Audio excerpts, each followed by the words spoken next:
আর অবশ্যই শুরুতেই যে খবরের দিকে নজর রাখবো, গুরুত্বপূর্ণ খবর, ঋতব্রত বন্দ্যোপাধ্যায়কে নির্বাচন কমিশনের চিঠি। আর সেই চিঠির এক্সক্লুসিভ কপি আমরা নিউজ 18 বাংলায় দেখাচ্ছি। চিঠির এক্সক্লুসিভ কপি নিউজ 18 বাংলার হাতে। 15 তারিখ, 15 জুন এবং 22 জুন কমিশনকে চিঠি মমতার। 22 জুন তৃণমূলের ওয়ার্কিং কমিটি জানিয়ে চিঠি। মমতার চিঠির প্রেক্ষিতে ঋতব্রতদের চিঠি কমিশনের।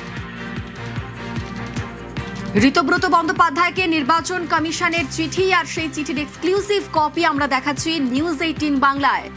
আমাদের সঙ্গে সরাসরি সোমরাজ রয়েছেন প্রতিনিধি, সোমরাজের সঙ্গে কথা বলবো। সোমরাজ, কি রয়েছে এই চিঠিতে?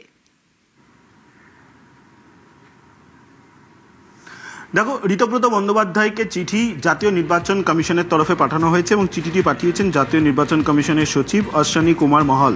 এবং সেই চিঠিতে জাতীয় নির্বাচন কমিশন বলছে যে মমতা বন্দ্যোপাধ্যায় চিঠি দিয়েছে 15 জুন, 22 জুন, 23 জুন এবং 25 জুন। এই 4টি চিঠির প্রেক্ষিতে ঋতব্রত বন্দ্যোপাধ্যায়ের থেকে আগামী 6 জুলাই বিকেল 5:30টার মধ্যে চিঠির উত্তর দিতে বলেছে ঋতব্রত বন্দ্যোপাধ্যায়কে। সেই চিঠির কপি পাঠানো হয়েছে মমতা বন্দ্যোপাধ্যায়কে। এবার কেন ঋতব্রত বন্দ্যোপাধ্যায়ের থেকে জবাব চাইছে নির্বাচন কমিশন? তার কারণ আদি তৃণমূল ও নব তৃণমূল, এই দুই তৃণমূলের যে লড়াই, এই লড়াইয়ের ক্ষেত্রে আমরা দেখেছিলাম সম্প্রতি ঋতব্রত বন্দ্যোপাধ্যায় তিনি জাতীয় নির্বাচন কমিশনে গেছিলেন এবং নব তৃণমূলের তরফেও একটি ন্যাশনাল ওয়ার্কিং কমিটি গঠন করে তার বিস্তারিত তথ্য প্রমাণ সহ যাবতীয় তথ্য দেওয়া হয়েছে জাতীয় নির্বাচন কমিশনের কাছে। কিন্তু তার আগে মমতা বন্দ্যোপাধ্যায়ের তরফে অল ইন্ডিয়া তৃণমূল কংগ্রেসের চেয়ারপারসন হিসাবে 15 জুন একটি চিঠি দেওয়া হয়, 22 জুন একটি চিঠি দেওয়া হয়। 15 জুন যে চিঠি দেওয়া হয় সেখানে বলা হয় যে তৃণমূল কংগ্রেস অর্থাৎ অল ইন্ডিয়া তৃণমূল কংগ্রেসের যাবতীয় কমিউনিকেশন বা যোগাযোগ রাখবেন দুজন, একজন হচ্ছেন অভিষেক বন্দ্যোপাধ্যায় আর এক হচ্ছে ডেরেক ওব্রায়েন।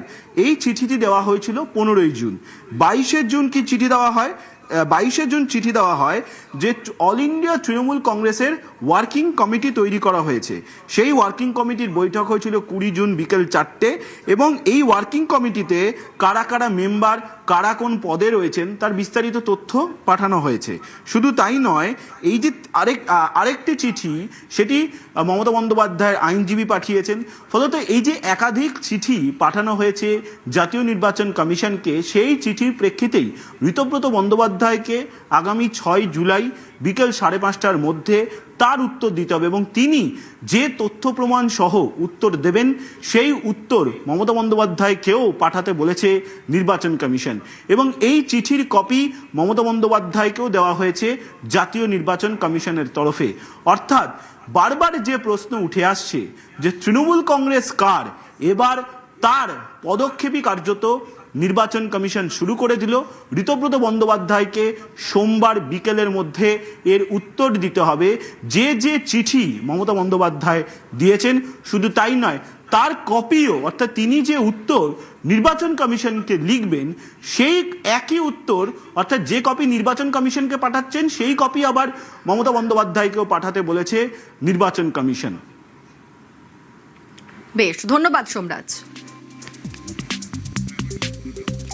ঋতব্রত বন্দ্যোপাধ্যায়কে নির্বাচন কমিশনের চিঠি, চিঠির এক্সক্লুসিভ কপি নিউজ 18 বাংলার হাতে। 15 জুন এবং 22 জুন কমিশনকে চিঠি দেন মমতা। চিঠিতে অভিষেককে অথরাইজড সিগনেটারি উল্লেখ। 22 জুন তৃণমূলের ওয়ার্কিং কমিটি জানিয়ে চিঠি। মমতার চিঠির প্রেক্ষিতে ঋতব্রতদের চিঠি কমিশনের।